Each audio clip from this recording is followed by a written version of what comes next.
All right, welcome back. We were going to do yesterday for the live, but Trevor, Wi-Fi, bum Wi-Fi was out, so we pushed it back, which is fine. Nothing hurt. I'm out in the wilderness. May or may not get kicked off this thing. I don't even know if anybody can hear me right now. I can hear you. Oh, that's perfect. So we are live. I am up north. Jerry is still, I believe, in St. Louis, and Trevor's in Cassopolis. So we Of are course, all over the yes. map. Um, Yeah, I mean, I'll say, to start this it's been fine to start. I got here Friday. It's now what, Monday? Yeah, had some drinks, played a lot of bucket golf, been on the beach, lived my best life. It's been good so far. You know? We're all just a little jealous of you. We need one of these weeks for you to do the midden, like where everyone is. So we're gonna start doing the midden. You're like, yeah, I'm actually up here. Mm-hmm. I got Trev down here. Jay, Mm-hmm. he's all the way down here. Yeah, Mm-hmm. yeah, yeah. So I'm like, There we go. I'm like right there. 30 And where minutes on and the where am I, bridge. Caleb? Where am I? Trevor's all the way over here. Yes. That's where Trevor would be. Yeah, so I mean, I'm pretty high up, 30 minutes under the bridge. Um, up north, as they say. To some people, they just say, "What is up north?" To me, it's like anything north of like Grand Rapids is up north from where me and Trevor live. That's pretty high up for me, but no, it hasn't been bad. All right, so home run derby's going on right now. Is anybody knows what's going on with that? I know Acuna was in it and then dropped out. Um, I'm kind of pulling for Cal Raleigh or whatever. Big Dumper is his nickname. Um, I just like the nickname. He's kind of a sick white man. He kind of reminds me of myself. And he's had a crazy good year. So, no, I mean, so I think baseball's been fun. I said it before. It's one of those sports where you literally, um, you watch in the beginning, you watch in the middle, and then you watch at the end. We're in that middle part with the home run derby and everything. Shohei's not in it, I think, which sucks for the sport. Ronald Acuna was supposed to be in it, and then he dropped out, which he's like one of the most electric players that we have. So that sucks. But all in all, you give these young kids a chance to kind of make a name for themselves. Creepy photo, Nolan Martin as a bug is flying in my eye. Onel Cruz, 513 feet. Him and Cam tied at 21. Is it bad that I don't know who Cam is? I think he's Camaro. Yeah, Junior Camaro. yes. Oh, okay. Junior Caminero, the Rays guy. I think this sums up the home run derby in its current state really well. You just read off two of the names. You just read off two of the names in the home run derby, and you go, "Should I know that?" That's not a jab at you, Caleb. That really is not. That is just really where we're at with the home run derby. The fact it's a Monday, by the way, too. Hate that. Like it's a fun. Like I love the home run derby. It's one of my favorite events. I should turn it on. I know, but got to commit to the show here. Got to keep ourselves together. But like, it's not what it used to be, and it doesn't even feel like you can make a hero out of anybody right now. Because like, yeah, I think one of the fun things about the home run derby is you have a couple of star players, and you have one or two guys who had a really good season. This is how you get the Josh Hamiltons of the world. Like Josh Hamilton was a really good hitter, but like on the national stage was relatively unknown, right? It wasn't like the big buzz, but you're like, oh, that guy could hit. Then he has like a fantastic home run derby performance, and then it's like, oh, we gotta have him back next year. We have stuff like that. But like, there's guys on this list that absolutely rake. It's not like these, we have a bunch of contact hitters who had 3 home runs in the home run derby. We're not that far yet. But you're missing some obvious names. There's no Aaron Judge here. There's no Ohtani, right? Like, and I get it, they're big names. There's no Juan Soto here. But these are the names people know. And like, there's a different debate, especially like on the Juan Soto case, if he should be an all-star or not. We'll probably talk about that at some point. But like, those are the guys that can hit. They are big time players, and none of them are here. Now you talk about Acuna dropping out. That's another name that, as a guy who tunes in and out, really keeps tabs on 2 teams most of the year now with the Cardinals and the White Sox. Like, I'm not going to know all the greatest players on every team. Like the fact we're talking about Junior, the only reason I know about him is because I played the show this year. I would not know this man if he did not have a show card, and that's if I haven't played the show in years. That's the state of where we're at with this, and it sucks because this is an awesome event that should have, like, one, it should not be on a Monday. I don't care. No. That's just terrible. But two, you should have those names, even if it's there. And like I heard, what is that? I was talking about my buddies about this. Is like, Bryce Harper one year said, hitting the home run derby, it throws off your timing as a batter. I'm like, really? Isn't it just batting practice? Yeah. You're doing bad. They usually just do batting practice to make contact, get their timing down. They're not doing it to hit home runs. And I'm like, that's such a terrible excuse. Like, also, especially, you still have half your season left. If you come off the All-Star game and you're a little bit of a slump to get, or it takes a game or two to get your contact back, and your timing back, that's not going to win or lose you the World Series. So it's just like, it's frustrating because this is a fun event. It is a fun event that you have too many names that don't feel like a big enough deal for it. Yeah, I mean, I do agree that, like, and it's always been like the All-Star game on Monday, or home run derby on Monday, All-Star game on Tuesday. It's weird. It should be Friday, Saturday, without a doubt. That would make it better. I think it kind of changed when they got rid of the outs part of it, and they kind of went to the time-based thing. I really like the outs thing, and that was fun. I think they changed that, like, I don't even know, probably close to 10 years ago now, actually. Because, I mean, the out thing was fun because it was like if a guy hit 40 home runs in the first round, the guy hit 40 home runs in the first round. But I think they did it based off of, like, timing and, like, Jerry would know this, television timing and, running the show Probably a little bit. late. Probably a producer that ruined that, Jerry, actually. No, that the corporate. This is corporate execs worrying about really probably ad revenue between breaks. If you want to get in the weeds you're honestly you're actually right, and ESPN is terrible for the ad break thing. Like, they'll ruin shows for ad breaks. So no, you're completely right. But yeah, I don't know. I just always think too, it's like the older you get, kind of like the love for like the home run derby probably loses you. Like I said, I go back to like 10 years ago. Like I was a big Prince Fielder fan. Like when Prince Fielder was in the home run derby hitting dingers, like that was awesome. So I mean, I think you just get older and you kind of phase out of the home run derby part. Unless you're guys that try and go scalp baseballs like Zach Hampton or whatever that guy's name is, where it's like pushing kids to like get balls and stuff. But yeah, I mean, I do think having it on a Monday is terrible. I get it's the summer, but people still have like the real world still has life, other than me clearly this year.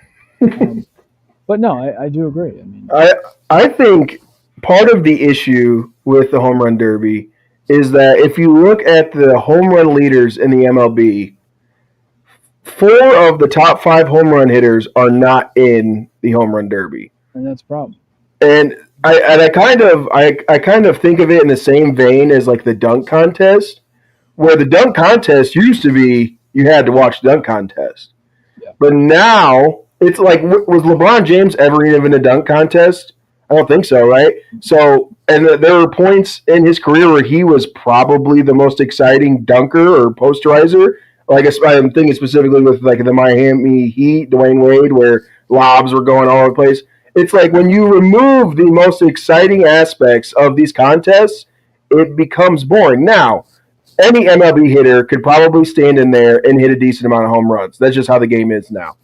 But people want to see the best. We want to see people like, I don't know, Neil Cruz, what do you hit, 513 feet? We want to see people like that. We want to see Ohtani do that. We want to see Aaron Judge do that. And for whatever reason, or Acuna, we want to see those guys.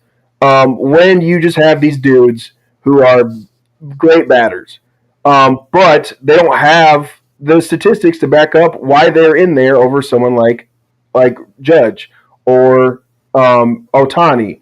It kind of, I think that because it's not the actual best home run hitter that wins this now. We're not taking the best guys and throwing them in there and say whoever hits the most home runs is the best home run hitter. And we're losing that. And it's like I was saying, same thing as like the dunk contest. This isn't really the best dunker. This is the best person who was like, yeah, I'll do it. So. Yeah, should we? I've just had this thought. Like, should we do like a throwback home run derby where it's like, I want to see Barry Bonds says he can still hit a fastball. I want to see Barry Bonds in the box. Yeah. Josh Hamilton, if he's still on drugs, I don't care. I want to see him in the box. Maybe get Jose Canseco still says that he can hit better than some of these guys. Let's see him in the like. Let's put a rivalry here. Let's put corked up Sammy Sosa and just roided Mark McGwire in that same retro. So not only do we already have all the roids, right? Is Ken Griffey Jr. in there? But then you also throw in like that inherent rivalry, not just Cubs Cardinals, but those two, and that home run, like the home run off, and who can get more in a season. Put that in the Derby. Um, there's so many Yeah, guys I that's think what you I'm could saying. throw into a good retro one. Yeah, Like I I would think. go Frank Thomas. That's a fun Yeah, one. Jim yeah. Thome, constant power hitter. I think there's. I mean, seriously, think about it though. So get 8 of like the best home run hitters of today, and get like 8 that can still somewhat hit a fastball. I think Barry Bonds still claims that he's a tank. Jose Canseco, those guys, throw them in there, and that's going to do nothing but drive up revenue, and it's going to get the guys that play now to be like, oh, I can hit farther home runs and more home runs. You can't tell me it would. Can you imagine A-Rod and Big Poppy going back at it right now? Both of them are It'd on be fun. TV. We know what they It'd be look like. fun. We know they're not completely out of it. That'd be a fun. Like, there's so many great hitters, and the thing is, like, not all those guys. We had a lot of those guys you mentioned at some point here or there did the home run derby, or they were not doing it because they were on major suspensions, right? But like, I think that's what is missing. I really love Trev's point about it being like the dunk contest. It's like it sucks because I feel like if you had some of those best guys in there and then you slide in some younger talent or the player that's real hot, that's again how you make the name for yourself. Like I think of a good example if you want to use the dunk contest, like a Mac McClung, right? Like a guy who literally jumps between the G League and the NBA, does not make an NBA roster over half the season. You try to go find him in the dunk contest. But it didn't feel the same when he won it, when you still have all these really good guys, even just a couple years ago, like an Aaron Gordon or a Zach LaVine not dunking, right? Like you want to get really recent. Like, and I feel like that's the same way with this. It's just the reason I think it's so much more frustrating for this situation too is it's like it's not like the MLB is in this spot where they could just keep blowing these things. It's not like they have tons of great viewership. It's not like the league is growing in a positive way, and especially in comparison to the other major sports leagues. So it's like, why are you now shooting yourselves in the foot? You are in a competition, and you are the only product, at least sports-wise, live really that's on TV. But there are already so many problems with watching local baseball, with making the big games feel big, right? And like this is one of the ways you can do it is that your All-Star weekend should be a real showcase of your sport. And And you on the do it weekend, again at the start of the week, which isn't the weekend, right? Or not even a prime TV slot. Monday night at like 7 p.m., 8 p.m. Eastern. It's good. It could be better. Also, what's better on right now? Like you have nothing to compete against. Make this more interesting. And like also if you put it, let's say you did this weekend and you push the schedule back maybe a couple of days, you have a couple of days you could build the anticipation without the games, right? You have guys playing on Sunday and then going into this thing on Monday. Why? Like yeah, front load the break, build your hype. And it's a league that is dying to get younger people's attention, is trying to grow, right? It feels somewhat stagnant. That's why you have a pitch clock. And then you make your All-Star weekend feel like it's the B League for no reason. Like we are all none of us have the TV on to give you live updates about the home run derby. I just turned it on my phone. I will say these uniforms are hideous. Maybe Ryan Howard looks like he went from 400 pounds to 100 pounds, which doesn't look good on him. So he's doing interviews on the field. I think Byron Buxton hit 20 home runs. I don't know if he was going up against anybody or not. I don't know what the hell's going on behind me with that noise. There's a million dogs up here. I'm pretty sure someone's on a lawnmower carrying trash around. You gotta turn the camera. You can't just leave this. Well, I'm on my phone. I'm on my laptop. It's gone. They've parked it now. There's dogs that keep barking. This is a lot going on here. Hey, live TV. Shut up. People don't put it. No, I mean the home run derby is a home. It is essentially the dunk contest. It's exactly what it is. How do you freshen it up? I don't know. Maybe have like actual pitchers like go at each other at these hitters in the box. Change it up a little bit. The stadium's full though, so I mean I think the MLB doesn't really give a shit there. But no, I mean like I said, I just think it's one of those things. I think for me personally, it's not.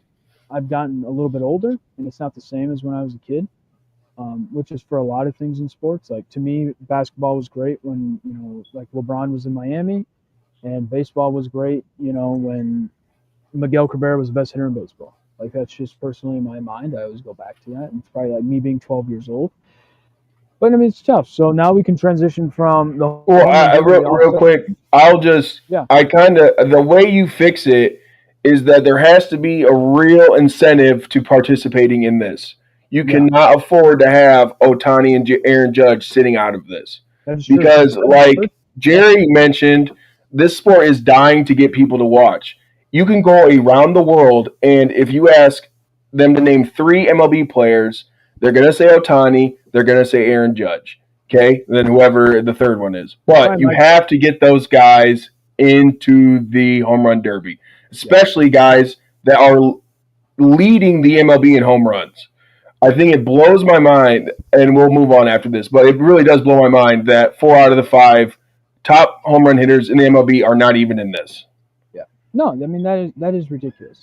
You know that I do agree with you, Trevor, with the dunk contest. Is like you literally have some of the best dunkers in the NBA refuse to do it, Yep. and that's terrible, right? Like in today's NBA now, like we know who the best dunkers are. Anthony Edwards not in it. It sucks. You know how do you got to bring star power, but these guys now are worried about, like Jerry said, like, oh, it's going to throw off my time. Well, I'm pretty sure this is BP, and you take BP before every game. Yeah. So, I mean, what is it? Throw them some money. Throw them money. You win that home run derby, you get $100,000. Whatever. It's not even that either. It's like to Jerry's excuse of like it messes up my time. They act like they're trying to hit singles anyways. They're swinging for the fences regardless. So just get up there and try and like Jazz Chisholm is up right now, and they're literally showing Aaron Judge in a side view. So it's like they don't even care about Jazz.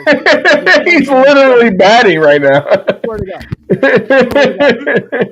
Aaron Judge. Don't show that too long. We'll get copyright struck. Put it down. Put it down. Put it down. That's what it is. It's now they're showing Clayton Kershaw. They're not even showing Jazz Chisholm. They're just showing other people side by side. Like, this is terrible. So now we'll go to the All-Star game, which is tomorrow night on Fox. Which I do think too. Like, and I get ESPN has the right this year or whatever, but like, put this. You want more people to watch? I'm a proponent in putting sports on local television that everybody can watch. So you put it on ESPN. I get it. ESPN owns the rights or whatever they did. This maybe their last year, but put it on like NBC or Fox has the All-Star game. Put it on Fox. Get more people to watch. It opens up your sport. That's why the NFL is so big, and people never understand why the NFL is so big. They put one game a week on ESPN. That's it. Every other game, or I guess Amazon too, but 2 games a week out of all the other games, you can watch every single NFL game. You literally can. So now the All-Star Game's on Fox. It feels like, to me, the All-Star Game's turning into the Pro Bowl, which everybody and their mother gets into now. The kid that's like pitched for like maybe 2 weeks in the majors is now an All-Star. I think that's a bit ridiculous. Yeah, I saw the Phillies were pretty upset about that, right? Yes. Because there are some guys on the Phillies, which I'm like a fake Phillies fan. I like them because they like the Eagles. But like I saw that there's these guys who've been pitching all season or whatever that have had great seasons, and then we have this guy. I think it said they had 5 starts. Yes. And now he's an All-Star. So again, we're getting to this weird place where it's like maybe this dude. I don't know a whole lot about this guy who got in, but maybe he's popular, right? He's a rookie, right? Yeah. So he came up hot. So probably super popular right now. But like again, we need to get the best guys into this, right? Yes, it's awesome that you had 5 great starts or whatever, but there's been I think 2 other guys from the Phillies that have been pitching all season at a very high level, and it's crazy that they don't get to get into the All-Star game. And it's the same issue as like all that. It's all stupid. No one cares anymore. No one wants to win. I don't care. Even the Pro Bowl. I don't care about the Pro Bowl because now they're doing like flag football or whatever. It's stupid. I don't care. I mean, Jerry, let me say something before you go. I will say that what will be nice about this All-Star game, and I may probably tune in just for this factor, is you have Tarek Skubal of the Detroit Tigers pitching, and then Paul Skeens pitching also. They're both the starting pitchers. 2 best pitchers in baseball, arguably the 2 best pitchers of this generation, the generation after Verlander, Kershaw, and Scherzer. I think that will be fun. Like, I know that's how Fernando Valenzuela got his like big uppity do back in the day. Was like he started the All-Star game, and I think he pitched like 3 scoreless innings or something in it. So I think that part of the All-Star game will be fun. But yes, like deeper wise, yes, there are problems. But I think it does kind of help and people may tune in because Scooble and Skeens are going to be on the mound and stuff. That'll be fun. I do want to see Skeens go against Aaron Judge. That will be electric. I do think one of the challenges right now, if I remember correctly, now everybody kind of gets one All-Star, Yes. right? Every team, and like as much as I love seeing my terrible 25 under 500 team have an All-Star this weekend, for the week and all this, well, we don't deserve it. Like, oh my god, like the Rockies have an All-Star. Yeah. How? Like, I get It's how what they do, man. but how? Like, that's, and I think that takes away from, again, we're talking about having the best players on the field. You have to, this is, the All-Star game should be a reward / a highlight and a check-in of your season. If I'm not watching a bunch of MLB baseball, like I'm not, the All-Star game's a good spot for me to see, okay, who is doing really well. And it does that somewhat, but instead of having like a team that, you have multiple teams that have a lot of great players, probably people who deserve the teams that deserve multiple All-Stars are getting snubbed. And then it's almost, you're having like your choice draft of having other teams like, this is the best guy we got. Like, otherwise, actually, like Shane Smith. And like Shane Smith's a fine starting pitcher. He's been good for us in comparison. Shane Smith's not an All-Star. Like, like he's doing the Lord's work. I get it. Again, trying to win with a team that refuses to win a lot. That does not guarantee you being there for that week.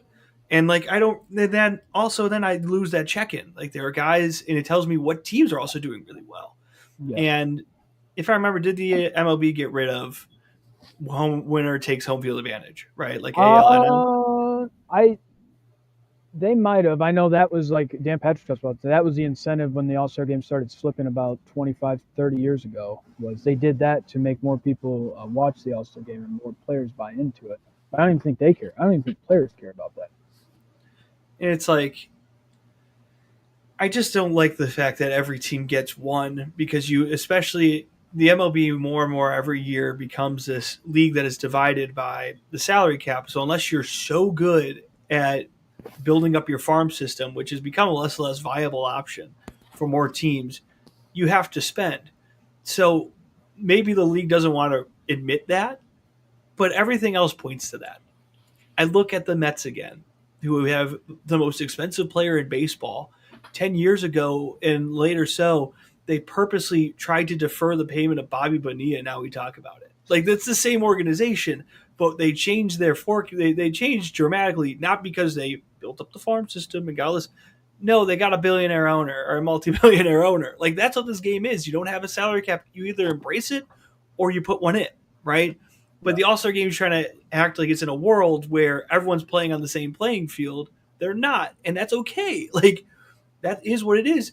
Your game your flagship game, right? Or at least All-Star like game has to represent that. No other league is like, yeah, man. The NFL's like, yeah, man. It doesn't matter that the Giants are picking first. They got an All-Star or they got a Pro Bowler, right? Like, that wasn't the reason they did it.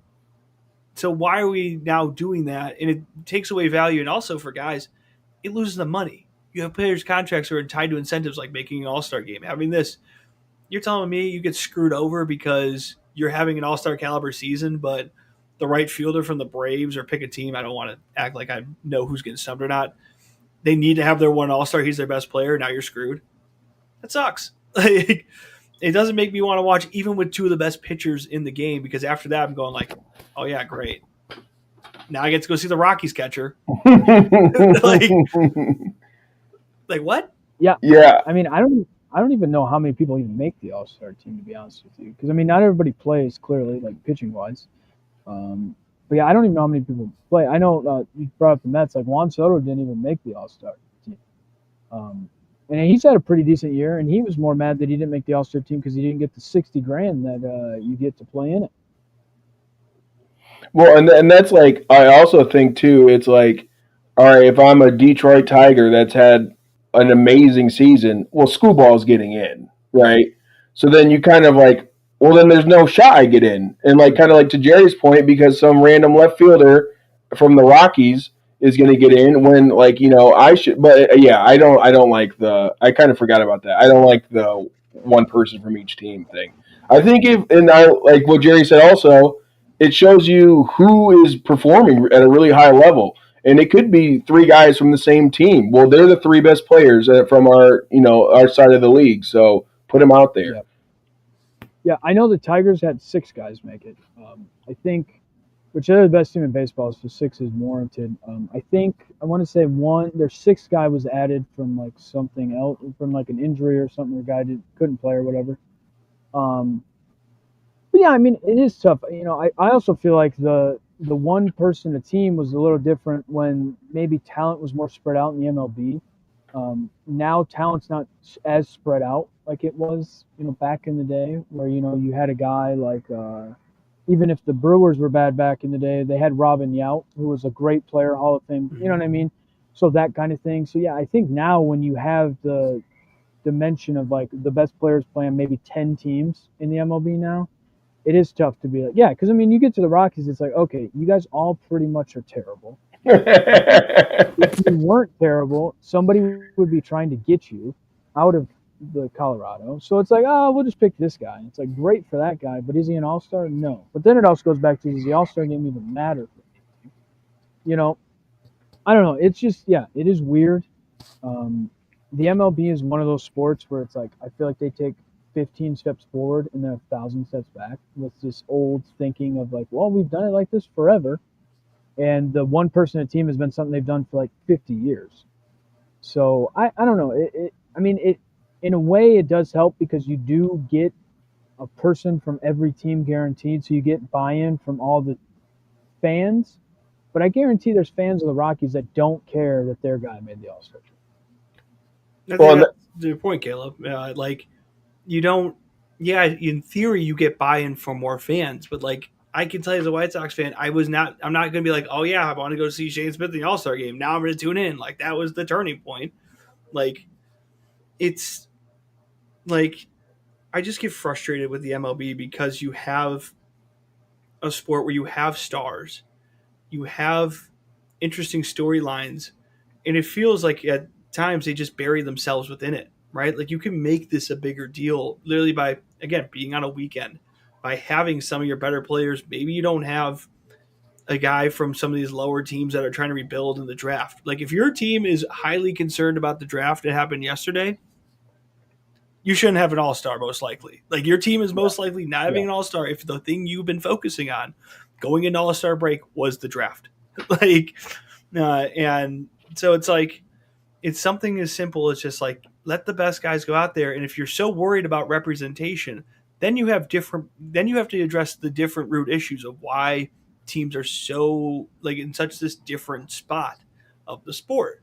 And that's not me even saying we have to put in the salary cap, but like, again, when you have teams who spend way more money and get way more better players to consolidate the talent, that's what your sport's going to reflect what you do. So like, either embrace it or change it. But it's like, why ruin other things in the middle because you want to live in the fantasy world? Because it's not getting you buy-in. And again, the MLB needs to. They do one thing really well, like I said, Kayla. They move 15 steps forward. I think the pitch clock was a great idea. It has proven so well. It has made games faster, more enjoyable to be at, a better TV product, right? All these little things. And it's like, oh yeah, we just want to change this rule because like everyone, if we put every team on there, then they'll be that. Not everyone's on dial-up TV anymore either, right? No one has like, you don't have the antenna anymore where it's like, oh yeah, I'm gonna go down the antenna and watch the All-Star game because I listen to it on the radio. Me and my family gather around a bowl of soup. Yeah, after the evening news, we turn the dial to Fox Sports. Like, no, and like, what would get you more clips from the All-Star game and probably more views is if Paul Skeens is throwing to Aaron Judge and he just belts one. Yeah.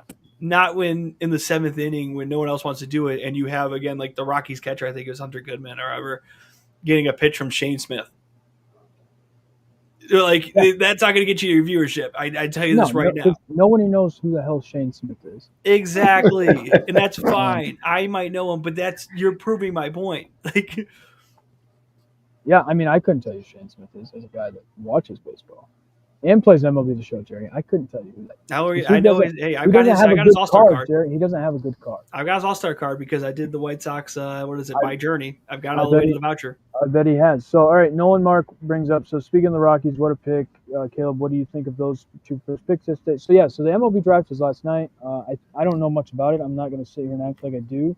It's different than any other draft because we're not going to hear about these guys for 2 to 3 years. So I think the first two picks were kind of unexpected. I think the Nationals had the first pick and they took a senior shortstop from high school, and not the guy that everybody thought. So Ethan Holiday is like this grandiose prospect in everybody's mind. His dad is Matt Holiday, who played for the Rockies, played for the Cardinals. Kind of a big deal. His brother Jackson Holiday is for the Orioles and was the number 1 overall pick years ago.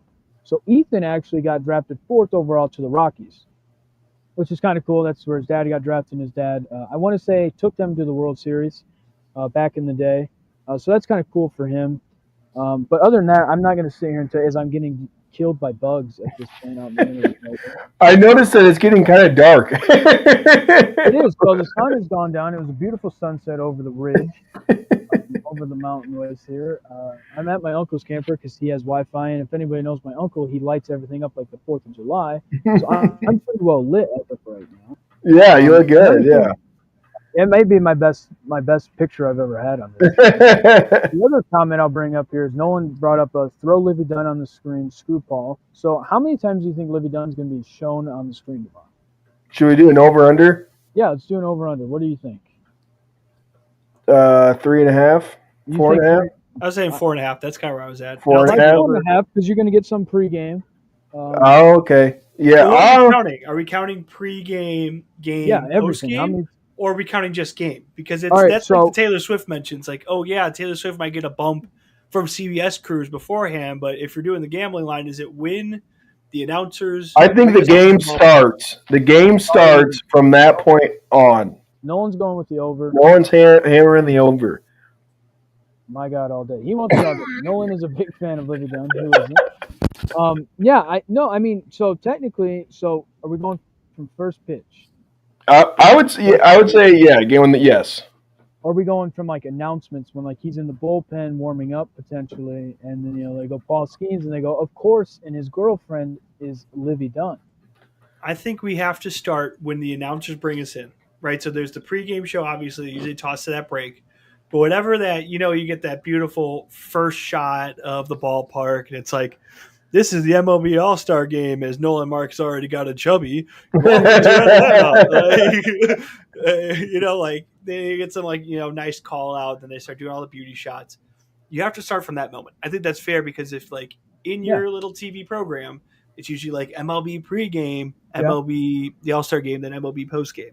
They're now combined. So let's start there. When we 8 p.m. or whenever 8 p.m. whenever. Yeah, whenever the pregame show's over, who's announcing? Is it Joe Buck?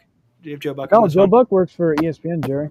Yeah, who cares for baseball half the time? So it'll probably be John Smoltz and Davis is the guy's name. I'm blanking on the first name. He announces for the Dodgers, and I think he's from Michigan originally, so I should definitely know this. So when those guys start, that's where we're starting this line. Yeah, I think 3.5 is very viable. They're going to. So are we going 3.5 or 4.5? What did you say? I think 3.5 is a good number. 3.5? I think 3.5 over 4 because how many innings is he going to pitch? Maybe 1, maybe 2. Yeah, I'm going to go under, bro. I don't think I'm going to go under. I think they'll show her. I think, bro, if you're showing her 4 times, it's kind of crazy. But I don't know because I haven't she's not like Taylor Swift. Yeah, Taylor Swift was like a phenomenon at the time. Young boys like her. Yeah. For the MLB is young boys. Yeah, well, Baker actually. Put the brakes on right there. Now, the $1 million question is: do they interview her live? Because that could change the calculus. So he did start the All-Star game last year, right? Yes. Probably, yeah. So did they Did they interview her then? I don't remember. You I said didn't what watch. type of freak I'd have to be to remember if it Livy Dunn had a live interview. No one will I'm definitely sure know. yeah. No one knows. No one is saying she's way better than Taylor Swift, and he also said F.T. Swift. Now, that's Well, I what a lot get of that, people dude. But dude, like when she we all remember this. Like the Eras tour stuff. They made like a movie about it, bro.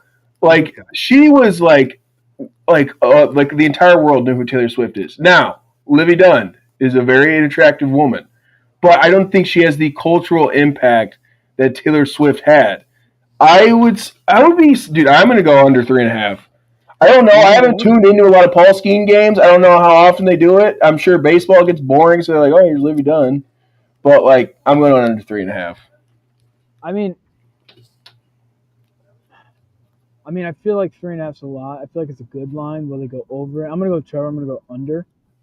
Just because of the fact that he did start last year in the game. Now, if he gets rocked by Aaron Judge's first pitch, they definitely go to her. I mean, you have to.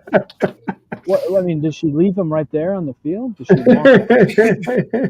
Does she flip out? Actually, she'd flip herself out of there. She wouldn't walk. No, she would do gymnastics on her way out. Yeah, whatever that is. But she's been in the news lately because she got tried to buy Babe Ruth's old apartment, I guess, and got denied by the board of the building. So she's pretty the great big. Bambino denying again. Yeah, dude. The great Bambino's like, no, we don't do this stuff. The great Bambino denying Boston for a championship for most of the century and Livy Dunn from a living. There you go. That's right. Put that on the resume. But no, I think for our bet, this is my question. If I could see a world where they go to her like in the stands, you have a sideline reporter, they go to the stands, they interview her during like a half inning, right? Maybe it's after he's done, or if he goes, let's say he goes 2 innings, right? That second inning, they go out to her with, sideline reporter with her. Does that count as one? Yes. Or is every time? Because if that's the case, I think it's an I feel like if they get a full length interview, I think that goes over. Because that would not shock me, especially also if the game gets out of hand way late. And let's say Skeens does real well, and then they go to later in the game and it's like a blowout. You got to find stuff to do. Yeah. So I feel like that's what makes this line very interesting. But if you count it as, even if they do, let's say the whole interview, and obviously they'll cut back to the game, then cut back to her and the interview. If we're only counting that as one, I think that the under is safe. If we're counting that as more than one, that's, I think, an over. Because I don't want to rule that out from happening. I agree. But the problem is that usually the sideline reporters for the MLB are like Tom Verducci. I don't know. If Tom Verducci interviews Livy Dunn, that would be spectacular. Well, I'm kind of counting on her enjoying her All-Star game, maybe knocking a few brews back. She doesn't want to get interviewed on national television. She's hammered out of her mind. She's been drinking all day. All those celebrities, they don't do that. They're always ready for TV. They expect it. Like, if you're someone that's worth a damn, and you're at one of these things, like, Livy Dunn's PR team is probably like, hey, if you get on Fox, stick to High Noon. Keep a water in there here and there. We have a koozie out there because there's always the chance. I don't even think. Is she gonna get interviewed, dude? She's just a gymnast. Did Taylor Swift even get interviewed? No, but she's always in that private little box. That's true. She's like harder to get to. That's the whole point. That's the whole aura of Taylor. I don't like Taylor Swift, but that's the aura of Taylor Swift. Is like you can't get to her. Exactly. You can only see her in the box. I'm feeling pretty confident in this under. I do as well. But like I said, I do agree with Jerry though. If she gets a full length interview with Tom Verducci, oh yeah, we're cooked. We're cooked after that if that happens. But if I perceive Tom Verducci, who's a male in like his 60s, going and interviewing Livy Dunn, I don't know if he'll agree to that. Well, they also could bring her on into the booth. Set. Into the booth. We've had that plenty of times before. That's honestly also another option here. I don't know why I am so much speaking this into existence. Because you're a producer, Jerry. This is what your mind would be going. Yeah, this is how I rock. Need to get her, or do you get her on the set with A-Rod, Big Papi, and Derek Jeter? Oh my God! Well, that doesn't count for the bet, though. That doesn't count for the bet, though. No, because that'd be pregame. But A-Rod might try to steal it. Dude. A-Rod, Big Papi, Jeter, Livy Dunn. That'd be awesome. That would be amazing. I don't know, like Derek Jeter's the type of guy. I don't know if he'd agree to that as well. But I don't know. He was also at Fanatics Fest, which every celebrity ever was. So he's probably stooped a little low in his life these days. Money's money. Well, you have to you now say you drop a level of integrity, but you agree to doing a lot more as soon as you go onto television, because like as soon as you agree to be on TV and you're a famous person, yeah, there's obviously certain things like they're not asking A-Rod in the pregame about his steroid usage, right? Like they're not like that's off limits. I would tune in. Oh yeah, me too. But like, I guarantee you, it's written somewhere that you can't do that. But a stupid challenge here and there, it's like who can eat the most hot dogs in a minute.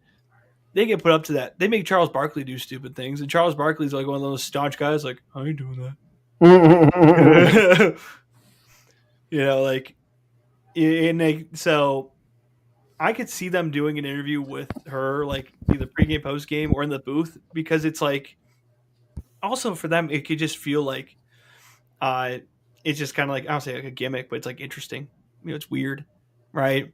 And I think they're more known by traditional media in some degree because of Paul, right? And then Libby also, you could say, hey, viral TikTok star, blah, blah, blah. And then that's the angle you take for your mom and dad who are also watching the All-Star game or tuning into it on the radio as a family. Yes, around the bowl of stew. I mean, it brings a different audience in. I mean, that's the whole thing with Taylor Swift is like why CBS will show her a million times is it brings a different audience of like even Eli Manning's daughters watch football now because Taylor Swift is potentially there at a game. So, yeah, I mean, it brings a different audience. Mind you, the audience that loves Taylor Swift and the audience that loves Livy Dunn are drastically different. It's just guys like Nolan tuning in. Guys in their 20s being like, Livy Dunn. Yeah, so honestly, I didn't know who Livy Dunn was until she started dating Paul Skeens. Really? Yeah, I don't know what she does. So she does TikTok? So she was gymnast. I knew that. Went to LSU. She's from LSU, right? Yeah. Became a TikTok star. I followed her like she was. I mean, I would say small, but probably like 1 million some followers. I followed her then. And then throw your OG claim out there. Throw your OG claim out there, Cal. I mean, I've been on the Livy Dunn hype train for a while. Who hasn't? Me, apparently. She got big, and then like she would like compete in these meets, and like all these different guys would travel to all these like different SEC meets. Okay, so that's what we're doing. Yeah, this is just like what we just said. Guys like Noah and Mark are now tuning into the All-Star game. Yes. They don't like baseball. As a man, they don't like baseball, but they'll watch because Livy Dunn's there. Yeah, that's crazy. I wouldn't say that out loud. No. Well, during her college days too, what actually really helped was the fact that she was in an SEC school, and no group of schools gets more excited for a non-revenue sport to take off and then claim like they've always cared, like the SEC. Right. Now, SEC gymnastics is like a big deal. Like Mizzou had their moment this year, and like I started caring for a little bit. I was complaining about the judging of the scores. I didn't watch a single gymnastics in my life. I'm like, that wasn't a 9-2. That was a 9-4 at least. What are we doing? Well, so I have another over-under. Sorry to cut you guys off. Kale, what's likelihood we over under how many big feet we see behind you? Because it is getting dark and you are in the wilderness, dude. It is pretty dark. I've been waiting. He's been like looking over his shoulder, Jerry. He's been like, because I feel like someone's gonna try and run up on me. It's gonna be a Sasquatch, bro. The dog man. There's like 40 some people. There may be some Sasquatch calls tonight. I will say. Have you ever seen a couple tree knocks and a couple wolves? Yeah, I mean, there's so we have a statuette, one out front, so that's one. You have a statue of the Sasquatch with you? Yeah, it's out front. I don't have it with me. We kind of it's just kind of how we do it around here. Maybe an AI Sasquatch may pop up. Who knows? Whoa! Those are pretty viral. But I mean, the one thing I really want to see is an elk up here. I have yet to see that. I've been coming up here for like 10 years now. I didn't even know that was a possibility. There are elk in Michigan? Yes, there are. In the northern parts, you'll go on the highway here and there'll be like elk crossing for 10 miles. I did not know that. That's incredible. Oh, it's a different world up here, dude. Like, I mean, I live in the state of Michigan, grew up in the state of Michigan, and the part that I grew up in is completely different from the part up here. Do we hammer pasties pretty hard up there? Or is that a UP thing? A pasty or pasty? Pasty? I You know what I'm talking about? I kind of know what you're talking about. He's a fake Michigander, Jerry. I would go with that's probably not a thing around these parts. I mean, I don't really. I mean, if I go to town, it's to go to the bars, it's to go to the local watering holes. I'm not going to the bakeries. Dude, it's like almost like a pot pie. Yeah, I get. But you got a little other stuff going on. You know what I'm talking about? I know what you're talking about, but I don't think it's big around here. I think you got to go. You got to go farther north. You got to go across the bridge. Yeah, I have to. You know, because Trevor, we're trolls down here. We are trolls, yeah. Because we're underneath the bridge. Yeah. Yeah, I mean, I think we may go over the bridge sometime this week. I'm up here till next Monday, so I think I'll be doing another live next Sunday. You're living rough. Yeah, I mean, I'm out here, man. I'm living in the camper. I'm living on a pull-out couch. My back hurts every day. Back pain and one-ply toilet paper, baby. No, the problem with the toilet paper is you can use actual toilet paper. You just have to throw it in a plastic bag, and then you can't flush it, which is terrible. Yeah. But I have Charmin Ultra Soft. There, I wouldn't go anywhere without it. I will say. But no, I mean, it's not bad. I mean, we've built it up pretty good. Camper we stay in is pretty nice. We have a pavilion that you eat in.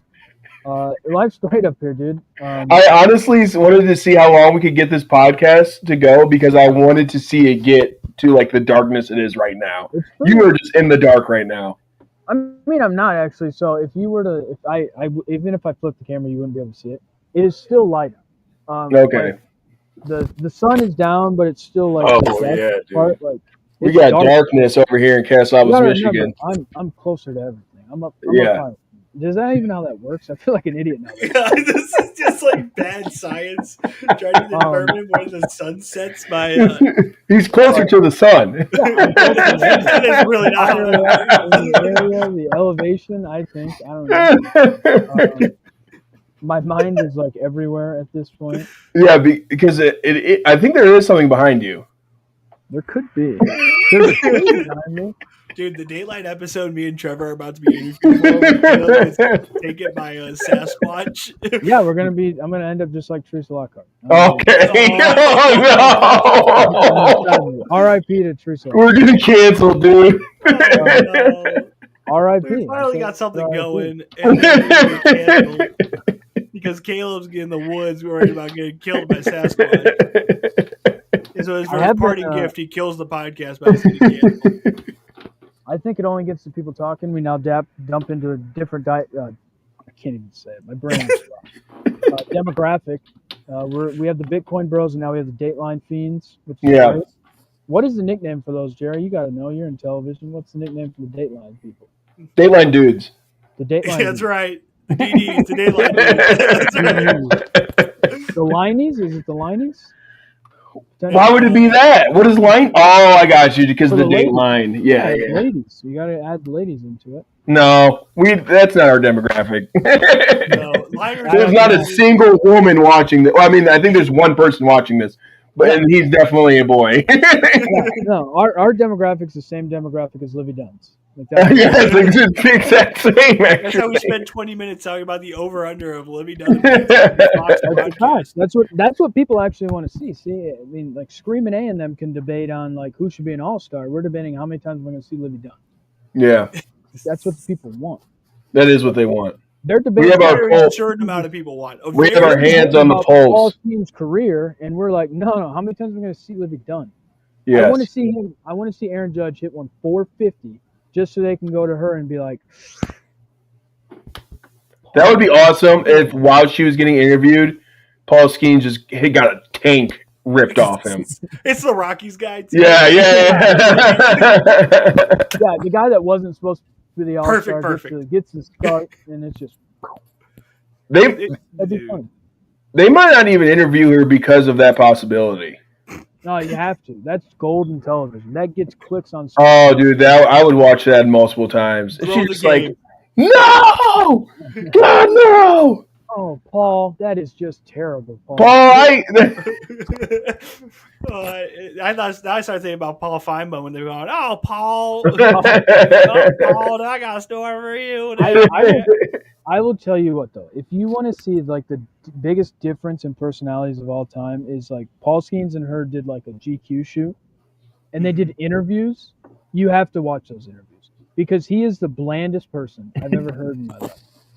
They like he just throws out. He just rips baseballs, dude. He ain't got nothing to say. No, they like asked him about like clothes or something. He's like, yeah, I just like put them on and like wear that for the day. Yeah. He's like, well, I like have this designer and all this stuff, and it's just he's just a bro, dude. He's just a bro. Yeah, he just wants to sit back, drink a couple beers. Yeah, throw 100 miles an hour. Other than dude, if he didn't throw 97 mile per hour, no one would care. He would be just a normal dude. He'd just be a guy like he'd be on this podcast with us. He would be. We may be able to get him on, just a normal dude. That'd be awesome. We have to keep Nolan away from him. Yeah, we do. He may try to fight him or kill him or try and end up on Dateline, actually. Yeah, exactly. And then all the Dateline dudes would tune in for that. I have the perfect place to send Nolan. Kalamazoo, Michigan. Yeah! Sounds like a place that Livy Dunn may go. No. What, are we trying to send her to hell?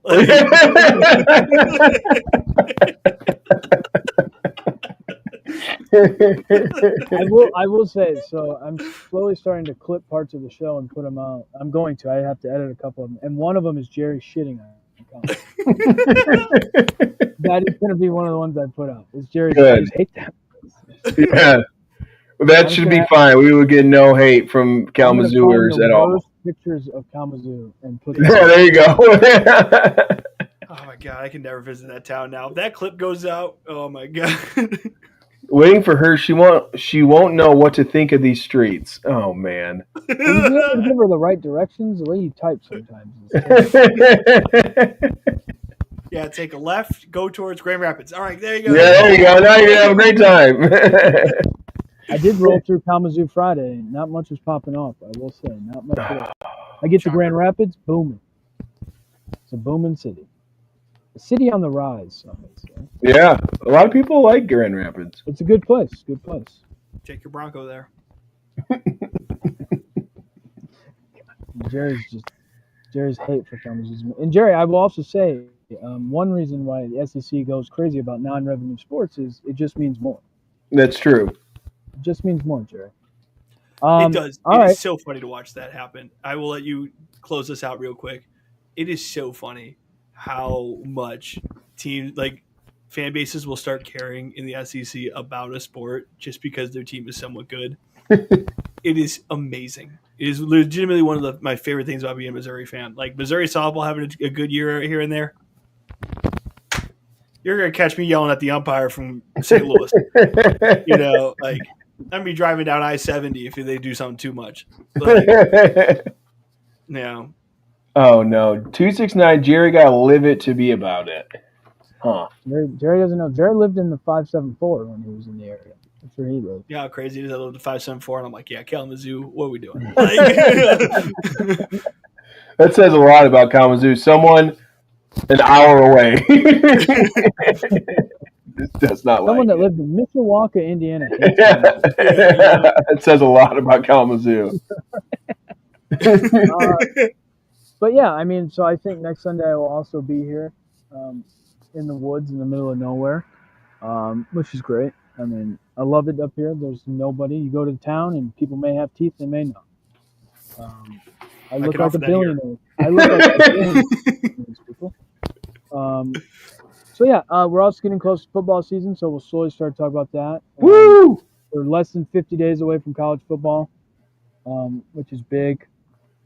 So yeah, I mean that's probably what we'll start talking about. Honestly, I know. CUSA preview season. Let's go, baby. I know Media Days is happening. I think SEC's Media Days this week. They're soon. Big 12 just had theirs. Yeah, Big 12 just had theirs. Phil Steele will have his book of potential greatness out, where he tells everybody how good teams are going to be. So. Oh yeah, actually, I do have something to add. So I told you guys about my dynasty, right? Yeah. You did bring What's up? Yes, So I was started off as the offensive coordinator for Florida International University. FIU. Homo Pitbull. So Alex.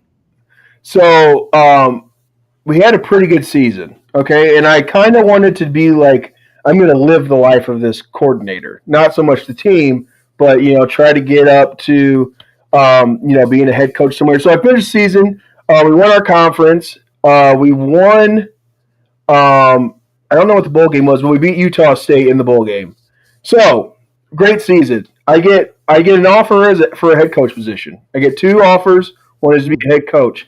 Now I did not know that Fresno State is apparently a dumpster fire. I don't know. I don't know if they are. So what happened when I started the next season, it just kind of seemed like everyone left Fresno State when I got there. So for reference, my offensive rating when I was at FIU was about a 69. So not great, not terrible, nice, yeah. Fresno State's was a 54. Yeah. So and then the first game of our season was against USC, and we got destroyed. So I bet you lost by 54-0. Yeah, it was close. And so you know what? Next week, hopefully, I have some better updates about the Fresno State Bulldogs. Second season for Coach Trevor Bruins isn't looking too hot, but I'll keep you guys updated on how it's going. You got to recruit. You got to recruit. I got to recruit. I'm trying to build it from the ground up, dude. Got to get in that transfer portal. That's right. No, I mean, I've played a little bit too. It's been fun. I started as the offense coordinator of Notre Dame, of course. Why not? I just wanted to play with Jeremiah Love more than anything because he's a tank. It's been fun. I think he's going to win the Heisman. I think I have 2 games left in the regular season. I just every time I play is like I think about like what would be said in the South Bend media for me as the offensive coordinator in my head if I did something. Because I feel like I know that so well. Yeah. The Tom Noy column that's going to be written about that post game. Exactly. No, I'm already like Noy, I score like 28 points, and I just already know I'm going to get ripped by Pete Sampson. He's going to get on the Athletic and just rip me the next day. What did Chuck Freebie say about my performance? Yeah, I mean, I would hope that Chuck Freebie would give me some love that I personally know him. I maybe give him some details to maybe run less fire on me. I would be that guy as a coach. I'd like give them information and be like, please be nice. Well, I know too. Also, since you already have the indoor, scoop into the South Bend media landscape, that you could definitely push some narratives if you wanted to, because you already have the ear of plenty of folks within the TV industry. I know a couple stations that you could already definitely have an inside track. Give the injury reports out a little bit early to some folks, something like that. Could do that. It'd be very funny to know. I could just watch the articles and see who you like. Wow, it's crazy. This guy keeps getting the exclusives. I wonder why. Yeah, I wonder how that works. I think maybe if I was a coach, this is illegal as hell, but I would maybe give information through those sports people and be like, hey, maybe like Jeremiah Love 3 touchdowns this week. Just saying, and have like a nice little scheme and be like, hey, I'm just saying, like, we may run the ball 50 times. Well, if Sasquatch doesn't get you, the FBI will. So yeah, there you go. Because the Bitcoin bros are already hammering everything. Yeah. We have to remind our Bitcoin bros, everything we say here is not financial advice. You can't. And if I was a coach, I would never do that. I was just saying. It's just a hypothetical. Yeah, it's what I'm doing in my hypothetical college football 26 game. That's what I'm doing, FBI. Like, I don't want the feds rolling up on me. I don't need that problem. Okay? Just throw me back to the days where I had to watch the Marcus Freeman Monday press conference in full to know what I was getting into this weekend, but I have to watch you. That's right. I mean, I should be in that room asking the hard-hitting questions. That's what I should do. I know you'd be white balanced. That's very niche. That's very niche. I always said my tagline, because when I was in college, I'd do it. I'd always be like, coach, coach, coach, coach, coach, coach, coach. You got to just overuse the word of coach. One that makes everybody else in there mad, but it gets the attention of the coach. That's a good coach.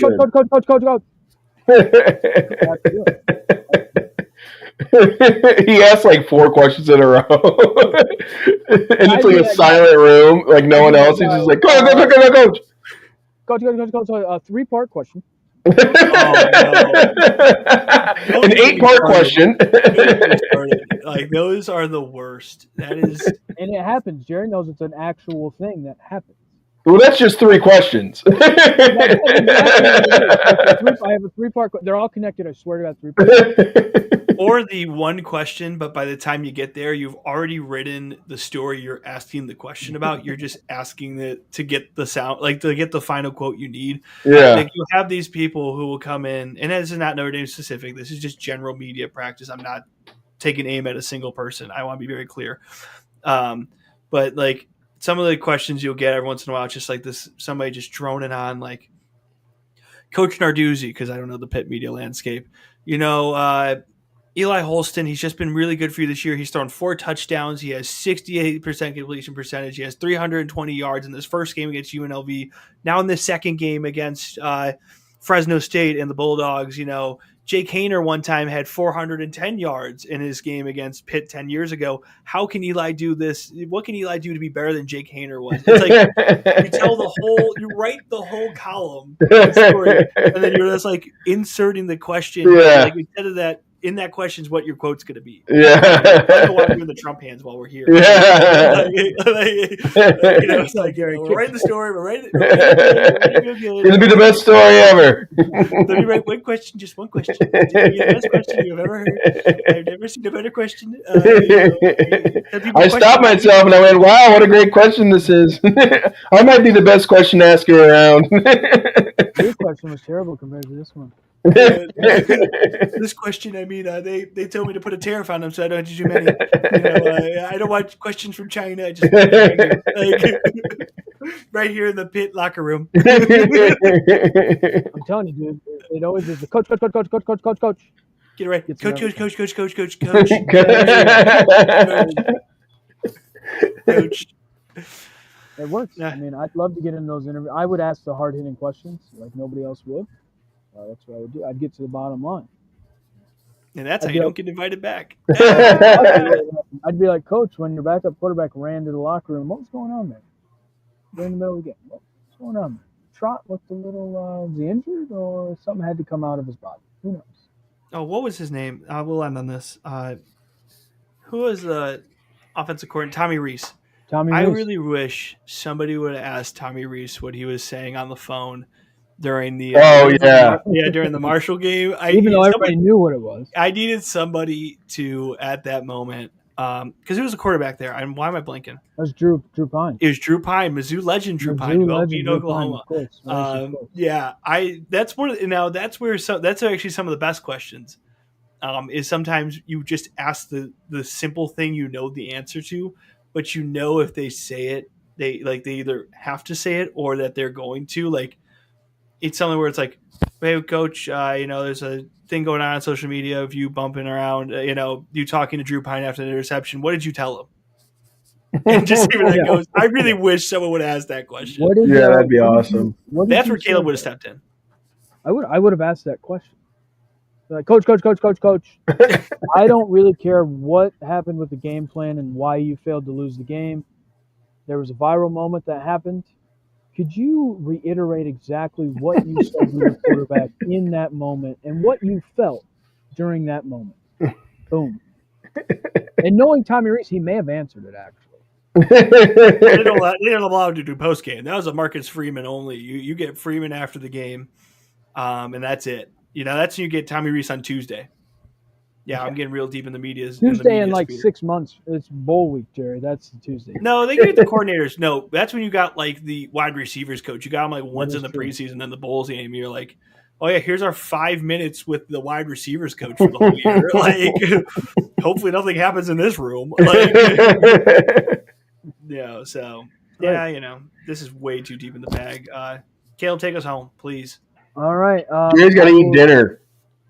Yeah, so they ate dinner at 9 o'clock here. I ate before. I wasn't having a chili dog at 9 o'clock at night. Wouldn't have been or the bathroom.